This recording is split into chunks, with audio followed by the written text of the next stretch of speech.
Alors, moi je suis Francis Lefaux, je suis à la distillerie déjà depuis, on va dire, une paire de décennies. Et au niveau de la distillerie, donc, on avait sorti il y a maintenant 1 an et demi la première cuvée Bolokos. Bon, c'est Edward Schwartz, dit Eddie, qui avait donc lancé cette idée de Bolokos.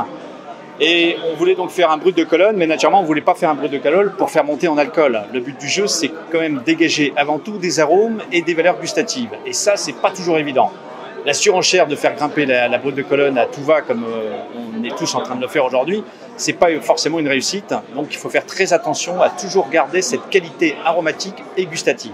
Alors la première cuvée qui était sortie à 76 était juste splendide au niveau aromatique et gustatif, et on voulait ressortir la numéro 2 seulement que si elle était prête. Et pour cela, on a mis 1 an et demi. Alors ça tombe bien aujourd'hui que c'est la Saint-Amour, la première est sortie à la Saint-Valentin, donc tout ça c'est amusant, mais c'était pas pour ça qu'on a sorti aujourd'hui, hein, c'est parce qu'elle était prête. Voilà. Et donc la deuxième, elle sort à 77,7, et cette cuvée est encore une réussite au niveau du nez. On a une palette qui va très très loin au niveau aromatique, et gustatif aussi. Alors bien sûr, ce genre de produit, c'est pas un produit qui se déguste pour faire un apéro et lever le coude sans réfléchir. On y va dans une recherche aromatique et gustative. Donc on prend le temps. Et donc il faut préparer son palais, mais pour préparer son palais, moi je prépare toujours mon palais avec le nez. Jamais je ne bois un spiritueux avant une bonne vingtaine de minutes, quel qu'il soit d'ailleurs. Parce qu'on doit préparer sa bouche par le nez. Et préparer sa bouche par le nez avec ce type de produit, c'est fortement recommandé en tous les cas. Donc on y va au nez et on va chercher toute cette palette qui va se dégager toute la durée de la dégustation olfactive pour ensuite préparer sa bouche avec une petite salive de façon à mettre ensuite la première gorgée en bouche pour préparer son palais et ensuite aller rechercher une deuxième gorgée qui, elle, sera le grand plaisir. La troisième et la quatrième. Bon, maintenant, ça se boit avec modération, hein, parce que ça fait 77,7 quand même. Hein. Donc, il faut quand même y aller gentiment. Mais bien sûr, il faut aussi l'appareil pour le déguster. Si on n'a pas le verre adéquat, eh bien, on risque de se brûler le nez. Donc, moi, j'utilise ce type de verre, en fait. Bon, on a tout type de verre, mais celui-ci est plus adapté pour ce type de cuvée. Parce que la chambre aromatique, là, par exemple, la partie concave et convexe sont trop prononcées, ce qui fait qu'il y a des risques de brûlure au nez. Alors qu'avec celui-ci, il n'y a pas de risque de brûlure. Et puis, pour aller chercher les arômes, il faut aussi avoir une mémoire olfactive, bien sûr, assez large, de façon à trouver tous ces arômes, parce qu'il est clair que tout le monde n'a pas cette palette aromatique en mémoire. Et quelquefois, quand on dit « Ah, ça sent tel ou tel produit, ou tel parfum », on se dit « Mais où est-ce qu'il va chercher ça ?» Non, il faut quand même avoir en mémoire une belle palette aromatique, sinon la dégustation se fait que pour dire « Je lève le coude ». C'est pas le but. Quelle était la grande différence de fabrication entre les deux cuvées, justement, pour les différencier? Le procédé est le même, c'est d'avoir des belles cannes, des cannes propres, des cannes coupées à la main, des parcellaires aussi, bien sûr. Après, pour moi, le travail de la réussite se fait par la fermentation et la distillation. Si on a quelque chose qui est très beau en fermentation, il faut y aller très lentement en distillation, sinon on va tuer l'arôme. Et le but du jeu, c'est quand même de dégager. Le but, c'est l'arôme avant tout, et ensuite l'alcool. L'alcool arrive qu'après. Moi, pour moi, le nez, c'est 70% du plaisir. La bouche, c'est les 30% qui restent, mais qui sont complétés par le nez, donc tout va bien. Un petit mot aux auditeurs par rapport à la cuvée? Un petit mot pour la cuvée. Cette année, la cuvée a été faite pour Océane, qui est donc aussi qui est dans le groupe. La première, c'était Ellie, la deuxième, c'est Océane, et puis la troisième, ça sera l'autre musicien Si toutefois on va jusqu'à 3, le temps qu'on fasse justement une autre belle cuvée. Quand est-ce qu'elle sortira? On verra. Quand elle sera prête aussi, on ne peut pas donner de date, ça peut être 1 an, ça peut être 2 ans même, hein. On ne peut pas savoir. Donc on verra bien. Donc j'espère en tous les cas que ça sera une belle réussite pour tout le monde, que tout le monde prendra plaisir avec cette cuvée qui au niveau du nez et au niveau de la bouche, pour moi est parfaite. Au niveau du monde qu'il y a aujourd'hui, je pense que c'est une belle réussite. Ah bah je pense, oui. Alors ils ont tous goûté normalement. S'ils continuent à acheter, c'est que ça plaît, non? On pense. Je pense. Merci beaucoup. Voilà, mais j'en prie. À bientôt, au revoir. Au revoir.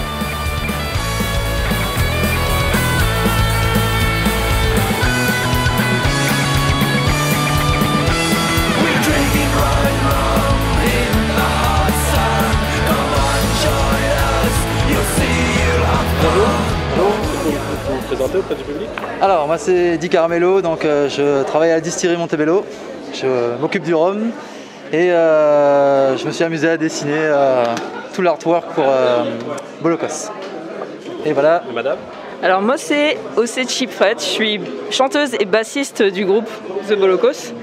Donc vu que c'est ma bouteille, c'est moi qui suis à l'honneur cette année, donc je ne pouvais pas ne pas être là. Donc voilà, je viens couvrir l'événement avec l'autre membre également, Eddie Caramello. Est-ce que vous pouvez nous parler justement de la cuvée Bolocos, son origine? Alors l'origine, en réalité on avait fait avec le groupe une chanson sur le rhum qui s'appelle White Rum et on avait eu l'idée de faire le clip dans la distillerie. Et la distillerie a bien aimé ça, donc elle nous a proposé de faire une cuvée pour nous. Donc elle m'a dit ouais bon tu sélectionnes le rhum, tu fais tout. Donc je lui ai dit bon bah là j'ai vraiment carte blanche au niveau artistique. Donc on s'est bien amusé et on ne pensait pas que ça aurait eu autant de succès. Donc on avait déjà en tête d'en faire une deuxième. Donc on a mis vraiment le temps qu'il faut pour bien préparer notre cuvée. À votre avis, quel a été l'élément qui a fait que la cuvée a aussi bien fonctionné? Parce qu'elle a vraiment cartonné. Vous avez été en rupture très vite, les gens jusqu'à maintenant ils en recherchent toujours. Est-ce que vous attendiez à ce succès et qu'est-ce à votre avis qui a fait qu'elle a contribué à ce succès vraiment explosif? Alors, est-ce qu'on s'attendait au succès? Non, parce qu'appeler une bouteille Boloco en Guadeloupe, c'est pas forcément le choix marketing le plus intelligent. Et elle sort du... En fait, elle est vraiment différente de tout ce qu'on peut trouver. Ouais, le canon graphique, on va dire, des autres distilleries. C'était osé. Vous savez qu'est-ce qui a fait le succès? Alors, qu'est-ce qui a fait le succès? Ça, on n'en sait rien. En fait, je pense que c'est un assemblage de plein de choses. On a essayé de mettre le maximum. On avait tout notre amour dans le produit. On a essayé de tout faire à la main, tout en famille, tout ça avec le groupe.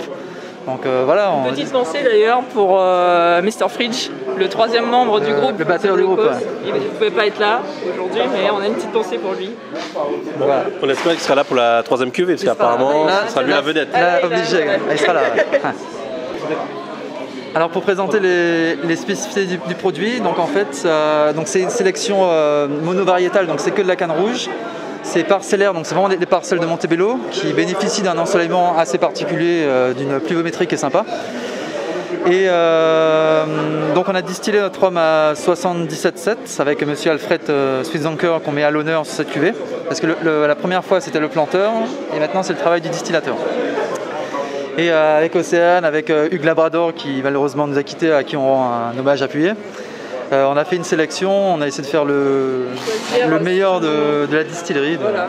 Ce qui représentait le plus cette saison, cette récolte, et le meilleur distillat. Ouais.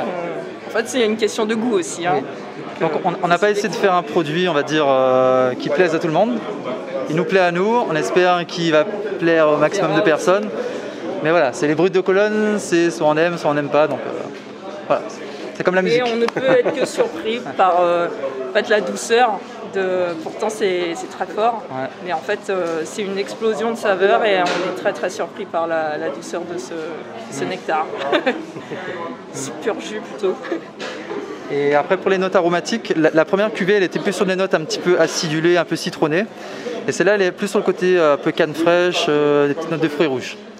Bon, il n'y a pas de fruits rouges dedans, hein, mais voilà, on s'est amusé à faire un profil un peu différent, parce que faire la même chose, c'est pas intéressant.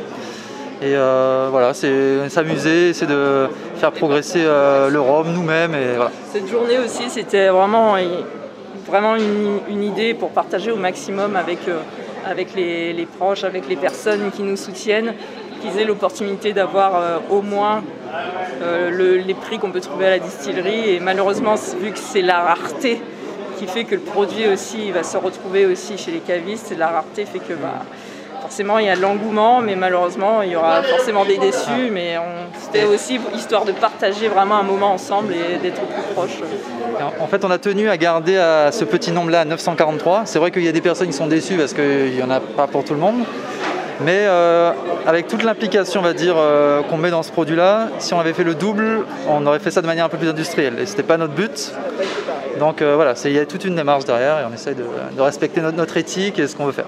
Est-ce que vous avez été content de la journée d'aujourd'hui avec le monde qui est venu, les dédicaces, les photos? D'ailleurs, on remercie tous les gens qui sont venus. On s'excuse aussi pour les gens qui n'ont pas pu l'avoir. Mais comme dit, dès demain, dès lundi, ce sera chez les cavistes en Guadeloupe, vos cavistes préférés. Donc voilà, on est vraiment très contents de la sortie. Donc on espère que le stand dégustation s'est bien passé, que les gens ont apprécié le produit a plu. Aussi cette journée et qu'ils ont pu vraiment découvrir le produit et se sentir vraiment privilégiés de partager tout ça ensemble. Voilà. Et où est-ce que le public peut trouver le groupe Les Bolocos? Alors, vous pouvez trouver sur toutes les plateformes, Spotify, YouTube, Deezer, enfin tous les trucs technologiques. Ou sinon, il y a même en vinyle pour les plus anciens. pour les plus anciens ou les...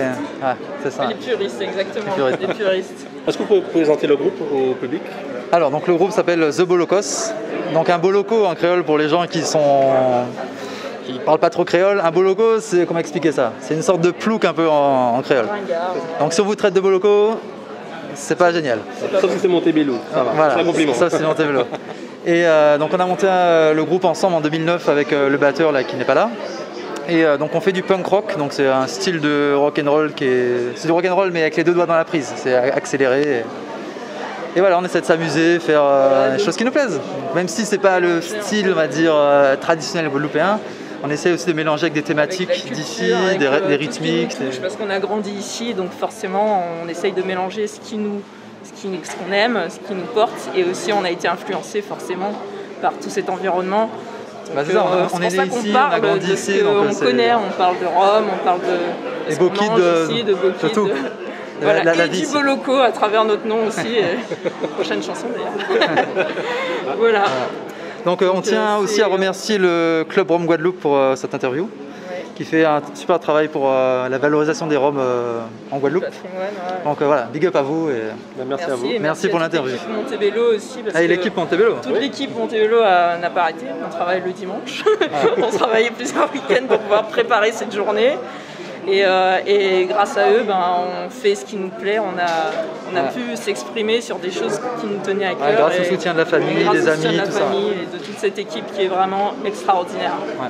Voilà. Merci à vous. Merci à vous. Merci beaucoup et à bientôt.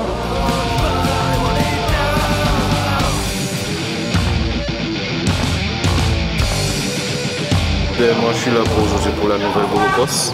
C'est sympa, j'ai bien goûté, elle est agréable, elle est meilleure que la première. Et elle a plus d'arôme, plus de goût, elle est un petit peu plus sucrée aussi.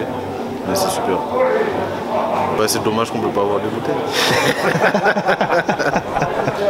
Bonjour Jean-Paul. Donc la première version du Bolocos, on m'en a tellement parlé. J'ai cherché d'avoir une bouteille, ce qui était très difficile. Donc je me suis dit dès à cette date qu'il fallait absolument que je fasse partie des heureux bénéficiaires de la deuxième bouteille. Donc je l'ai goûté. Alors c'est vrai qu'il fait très chaud, c'était pas des conditions idéales. J'ai beaucoup transpiré. Donc j'attends de faire une dégustation dans des conditions optimales pour vraiment connaître les arômes et tout ce qui s'ensuit. Mais sinon je suis très heureux d'avoir de faire partie des premiers acheteurs de cette deuxième cuvée. Est-ce que vous avez pu au moins goûter la première version? Non, même pas. Même pas. Aucune idée de... Et je désespère pas. Je compte sur quelqu'un. Si quelqu'un justement me voit, je suis sur le groupe, qu'il me fasse... le message va passer, alors il n'y a pas de souci. S'il y a une âme charitable, tout à fait, moi je suis preneur. Pour pouvoir comparer la première et la deuxième version. Mesurer l'écart, le delta. Exactement. Ok. Et bonne chance à tous. Bonjour, alors Joe, Jacques Sparrow, chemin des mineurs, Brassec-Goyave, territoire du Rhum, calé entre Petit-Bourg et Cap-Esther. Donc sur ma gauche, j'ai Montebello, sur ma droite, j'ai Longto. Donc de ce fait, de chez moi découle des produits du terroir guadeloupéen, j'entends bien par cela, guadeloupéen, et d'excellents rhums qu'on peut déguster à tout moment chez moi, de nuit, et très tard dans la nuit. Tout à fait, tout à fait. Alors ben dis-nous, qu'est-ce que tu es venu faire aujourd'hui? Pourquoi tu es à Montebello aujourd'hui? Alors, pour la sélection du Bolocos 2, déjà, pour ma collection, et une bouteille en dégustation pour mes clients. D'accord. Ce que j'avais fait précédemment avec la première version du Bolocos. Et je me rends compte du succès. Ils sont victimes aujourd'hui de leur succès. Je suis content, c'est un succès pour Montebello, pour notre région et pour notre pays. D'accord. Est-ce que tu as donc déjà goûté la deuxième version, donc si tu as la dégustation, est-ce que tu as une petite différence, un petit comparatif? Est-ce que tu peux donner ton avis en fait sur les deux? Enfin, je viens de me réveiller, j'ai pas trouvé une grande différence, mais j'ai retrouvé le même produit. D'accord. Similaire. D'accord. Je pense qu'avec le temps, on prendra le temps de bien déguster. Bien déguster. Mais je pense qu'on est sur la même ligne par rapport à la première version. Super. Et on reconnaît le cépage de Montebello. C'est important. D'accord. Là, d'entrée de jeu, on met sur la lèvre, c'est Montebello. La signature est là. On a la signature. Ouais. Donc à déguster prochainement avec une crêpe suprême chez Joe. Oui, de nouveaux produits qui s'installent. Crêpe suprême, crêpe montée, crêpe poulet. Et puis il n'y a pas que ça, il y a d'autres produits. Margalante, il y a Martinique qui ramenait la nouvelle favorite, tout ça. Il y a du blanc. Maintenant, le blanc est en train tout doucement de. C'est au niveau du rhum vieux. Et beaucoup d'amateurs viennent de plus en plus pour le blanc. C'est quand même étonnant, mais je trouve que c'est une bonne pratique. Et moi-même aussi, je suis en train de changer ma tendance sur le blanc. Un bon blanc, il n'y a rien de mieux, n'est-ce pas? Tout à fait. Merci beaucoup et à bientôt à Goyave. C'est moi, à très bientôt chez moi au Jazz Paro Bar. À bientôt chez les mineurs. Oui, oui. Ok. Très bientôt à Goyave.